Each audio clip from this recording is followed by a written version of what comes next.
Kegel exercise inarefusha maumbile yako ya kiume? Iko hivi, Kegel exercise hairefushi maumbile ya mwanaume.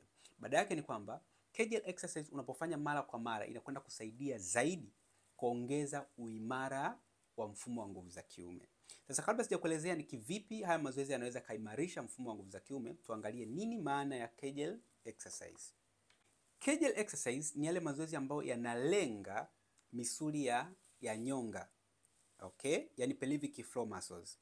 Pelvic floor muscles ni misuli ya aina gani? Hii ni misuli ambayo inahusika zaidi katika kuwezesha maumbile yako kusimama.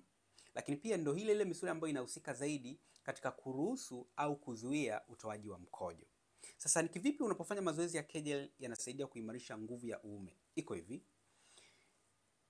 Kufanya mazoezi ya Kegel kuna support mtiririko mzuri wa damu katika maumbile yako ya kiume. The way mzunguko wa damu unavyokuwa ni mzuri katika maumbile yako ya kiume unasaidia uume kusimama imara. Lakini mbili, unapofanya mazoezi ya Kegel inasaidia kuongeza kiwango cha udhibiti wa utoaji wa mbegu wakati wa tendo. Kama ulikuwa na ile changamoto ya kuwahi kumaliza, utaanza kuchelewa kumaliza. Lakini jambo la tatu, haya mazoezi ya Kegel yanasaidia kuongeza stamina.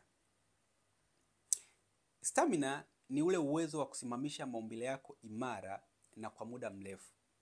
Kwa hiyo unapofanya mazoezi haya inakwenda kusaidia kuongeza stamina ya usimamaji wa maumbile yako ya kiume.